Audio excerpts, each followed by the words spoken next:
Hi, my name is Zaza, and this is a presented summary of Task 1 in EDU645 Training Needs Analysis. Let's get started.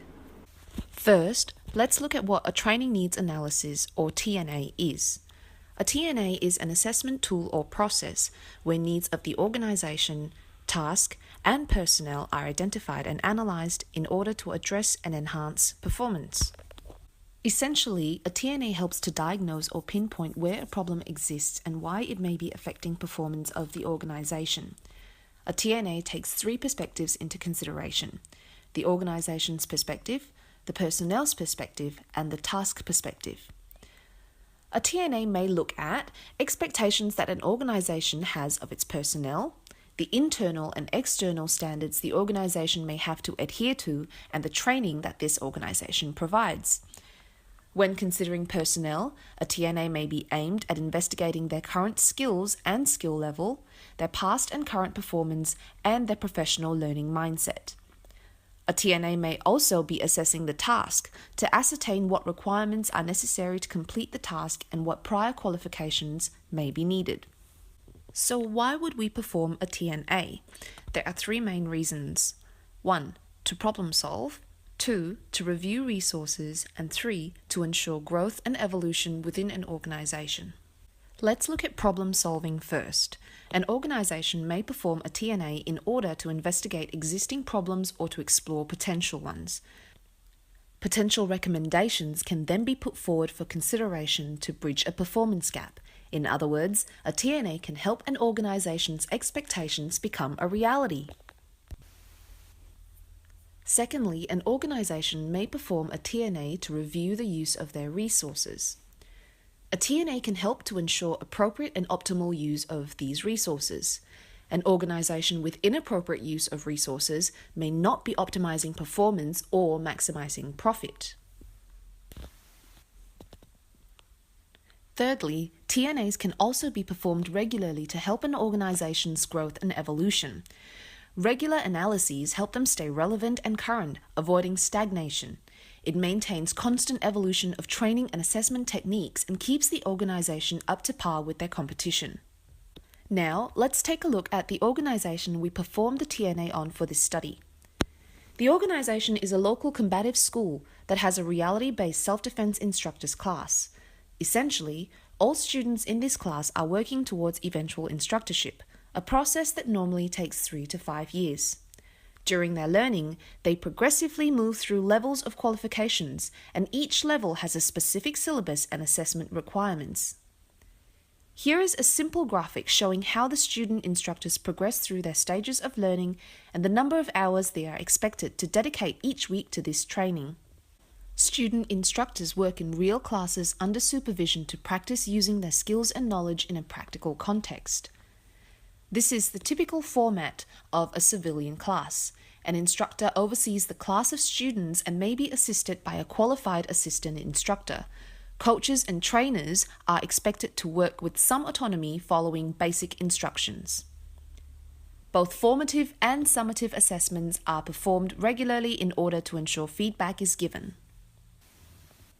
Here is a breakdown of the issue being addressed by this TNA.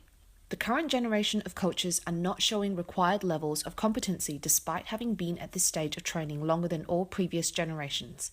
They are unable to work autonomously. The organization has tried changing the training methods to address the problem, but has yielded inconsistent results.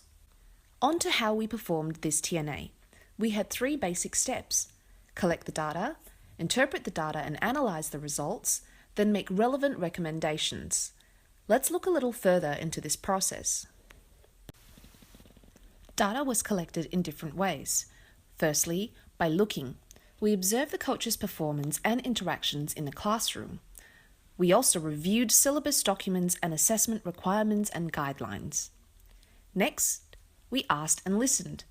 Interviews with the coaches were conducted in order to gauge their needs and their professional learning mindset, and also to compare responses between individuals. Speaking with the organization gave us more background information and helped us learn about the task, expectations, and standards. The results obtained were then compared and collated.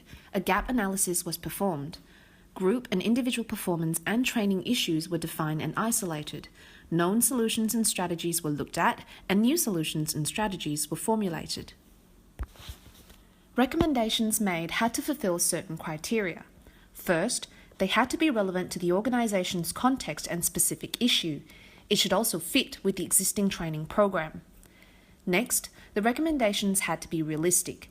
It was essential that all potential recommendations are within the bounds of reality and not too idealistic to achieve. Next, they have to be accessible. The organization has to determine its effectiveness and make changes if necessary. Lastly, the recommendations have to be progressive. Nothing overly drastic should be suggested and implemented at once. If big changes are to be made, they should be done progressively. The organization should also be able to build on these changes. Now let's look at the results of this TNA. Personnel data showed very different professional mindsets between the two coaches. Their competency levels were quite different even though the training had been the same for both coaches. The competent coach displayed a higher level of self-awareness and reflection skills and was more willing and able to communicate their needs. Organization data revealed some interesting details. The initial vetting process for the current generation of coaches was different from before due to various reasons. Recent behavioral issues had resulted in the organization having to use conflict management. The organization works to provide a transformative learning environment where learners should experience a shift in their worldview and develop as a person. Task data confirmed that each level of learning has a specified set of assessment requirements. These requirements are provided to the learners at every stage of learning in both hard copy and verbal information discussed in classes. So from this data, we can draw a few conclusions. 1. Despite a consistent, stable syllabus delivered and the requirements of the task and assessments being readily available, the coaches are not showing similar levels of competencies.